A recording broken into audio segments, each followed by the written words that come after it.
Hi everyone, welcome to the vlog. तो अभी आज है छठ, जो कि एक महापर्व होता है हम बिहारियों के लिए। और बिहार यूपी में हर जगह ये फेस्टिवल मनाया जाता है। हम लोग एक्साइटेड होते हैं जब डीपी ख़त्म होता है ना, तभी से हम लोग छठ और दिवाली के लिए बहुत एक्साइटेड होते हैं। तो आज है छठ का सेकंड डे। फर्स्ट डे कल से शुरू हो चुका है, जो कि नहाखाई से ही स्टार्ट होता है। 17 ऑफ नवंबर से ही स्टार्ट हुआ। अनफॉर्चुनेटली मेरा जो नहाखाई का जो व्लॉग है वो मैंने शूट नहीं करा। कोई बात नहीं, मैं छोटी छोटी सी जो क्लिप्स शूट किए वो सारी चीज़ें मैं शेयर कर दूँगी आप लोगों के साथ। एंड आज है खरना, सेकंड डे छठ का। तो आज खरना में हम लोग क्या करने वाले हैं, क्या कैसे हम लोग सेलिब्रेट करते हैं, कैसे क्या पूजा होता है, तो वो सारी चीज़ें हम आप लोगों के साथ शेयर करेंगे। एंड बने रहिए हमारे साथ इस छठ के सीरीज में, जो कि है आज का पहला सीरीज़। और सेकंड सीरीज़ जो कि छठ का जो पहला अरग होता है शाम वाला, वो होगा। तो आज का पहले फेस्टिवल हम लोग सेलिब्रेट कर लेते हैं, फिर हम लोग कल चलेंगे। कल कैसे हम लोग सेलिब्रेट करते हैं, कल कहाँ हमारा छठ होगा, ये सारी चीज़ें आप लोगों को दिखाएंगे। तो चलिए हम बनाते हैं आज हमारा जो खरना में प्रसाद बनता है, वो सारी चीज़ें हम आप लोगों को दिखाते हैं। छठ हम लोग कहाँ मनाएंगे, तो पहले तो हम आप लोगों के साथ वो शेयर कर देते हैं, दिखाते हैं कि हमारा जो कुआं है कहाँ बना है, मतलब तालाब। हम लोग यहाँ पे जहाँ पे हम लोग रह रहे हैं वहाँ पे है, नदी तो है बट हम लोग नदी में नहीं जाते हैं क्योंकि बहुत भीड़ होती है और काफ़ी दूर भी है, इसलिए नहीं जाते हैं। और तो उस कंडीशन में हम लोग कहाँ से छठ मनाते हैं, ये चीज़ हम आपको दिखाते हैं। देखो, पोखर, हैंडमेड पोखर, ये हमारा कंपाउंड कैंपस, और इसी में बना है हमारा छोटा सा एक छठ का तालाब। ये देखो कुआं दिख रहा होगा, यस। तो यही बनेगा हमारा छठ। छोटा सा कुआं बना है, मतलब तालाब बना है, यही मनाएंगे। बड़ा मज़ा आता है। नदी, तालाब, पोखर रहता है तो वहाँ तो और मज़ा आता ही है कि बहुत सारे लोग होते हैं, बट कोई नहीं, इस बार यही हम लोग सेलिब्रेट करने वाले हैं। तो देख लिया आप लोगों ने, छोटा सा नदी तालाब, ये हमारा कैंपस है, इसी में हम लोग मनाएंगे। कल इसको बहुत अच्छे से डेकोर करेंगे। केला का पेड़ लगेगा चारों साइड पे, फिर लाइट्स लगाएंगे, फिर छोटे छोटे से, मतलब थोड़ा थोड़ा सा कुछ रंगोली, थोड़ा डेकोर करेंगे। उसके बाद यहाँ पे हम लोग छठ मनाएंगे। यहाँ राधा लगा रही थी सबके पैरों में आलता, और ये मेरे पैरों पे आलता लगा रही है। इसका ये कहना था कि तुम पूजा का प्रसाद बनाओगी, सामान खरीदोगी, तो तुमको लगाना पड़ेगा। और उसके बाद बन रहा था प्रसाद, जो कि बेसिकली चढ़ता है खरना में, खीर और रोटी। तो ये खीर बन के रेडी हो चुका था ऑलमोस्ट, और उसके बाद बनाना था रोटी। तो मैं यहाँ पे चूल्हे पे, लकड़ी के चूल्हे पे रोटी बना रही थी। मेरी दो बहनें यहाँ पे मेरी हेल्प कर रही थी।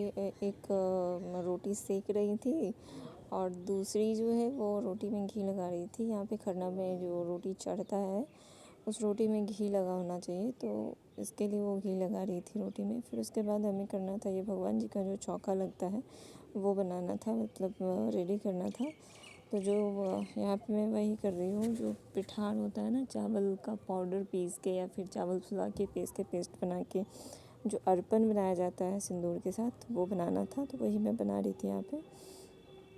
जो बात है, एक्साइटमेंट तो होती है फेस्टिवल की, बट थकान भी बहुत होती है, काम बहुत होता है करने को। इतना काम होता है कि समझ में ही नहीं आता है। कोई बात नहीं, फिर भी 3-4 दिन का जो रहता है ईज़िली हो जाता है, हंसते खेलते हो जाता है। बाद में पता चलता है कितनी थकावट हुई। तो यहाँ पे हमारा जो था भगवान जी का जो चौकी, या फिर क्या बोलते हैं पता नहीं, अर्पण, मैं इसे अर्पण बोलती हूँ, तो वो बन के रेडी हो चुका था। यहाँ पे जो फास्ट में रखती हैं, फास्ट करती हैं, पूजा करती हैं, व्रत करती हैं, तो वो एक दूसरे को सिंदूर लगा रही थी। मम्मी मौसी एक दूसरे को सिंदूर लगा रही थी, और उसके बाद यहाँ पे पूजा कर रही थी दोनों मिलके। जितना सूप होता है उस हिसाब से यहाँ पे खीर, रोटी और केला और चीनी का लड्डू चढ़ाया जाता है भगवान जी को। तो वो यही कर रही थी मम्मी लोग। और देखो, अच्छा लगा, मतलब छठ मुझे बहुत अच्छा लगता है। 3-4 दिनों तक फेस्टिवल ही फेस्टिवल रहता है। तो ये पूजा मम्मी कर चुकी थी, आधा मतलब आधा नहीं, पूरा चीज़ हो चुका था।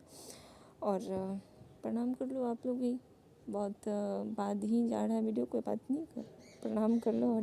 और आप लोग भी मुझे कमेंट में बताना कि आप लोगों की जो पूजा होती है आप लोगों के घर में, मम्मी या फिर आप खुद करते हो, तो कैसे करते हैं इस चीज़ को, कैसे सेलिब्रेट करते हैं।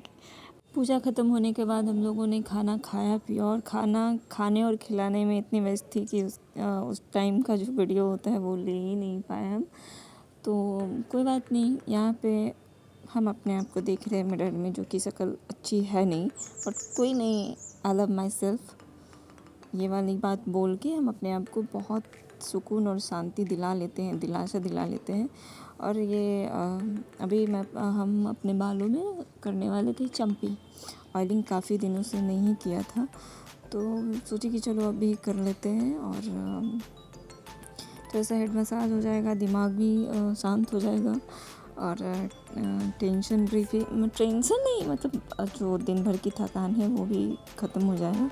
पीछे आराध्या सो रही थी, छटर पटर कर रही थी, क्योंकि लाइट ऑन था। लाइट ऑन होने के बाद बहुत लोगों को नींद नहीं आती।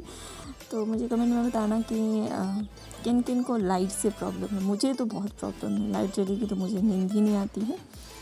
कोई बात नहीं, वही चीज़ है आराध्या के साथ। आराध्या भी परेशान हो रही थी, और हमको करना था अपना चम्पी हेयर ऑयलिंग, तो अपना लाइट जलाए हुए थे। आ गई बारी मेरी ही चम्पी करने की, तो चलो पहले हम अपने बालों को अच्छे से चम्पी कर ले, फिर हम आप लोगों के साथ ढेर सारी बातें करेंगे। तो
बालों के साथ साथ अपने चेहरे की भी देखभाल करना बहुत इम्पॉर्टेंट होता है। तो हम यहाँ पे आराध्या को गुड नाइट बोल के अपना फेस वॉश किए, और उसके बाद हम यहाँ पे लगाने वाले हैं अपना जो DIY फेस स्लीपिंग मास्क, जो हम डेली बेसिस पे लगाते हैं, वो हम लगाने वाले हैं। मतलब लगाने वाले नहीं, ऑलमोस्ट हम लगा रहे हैं।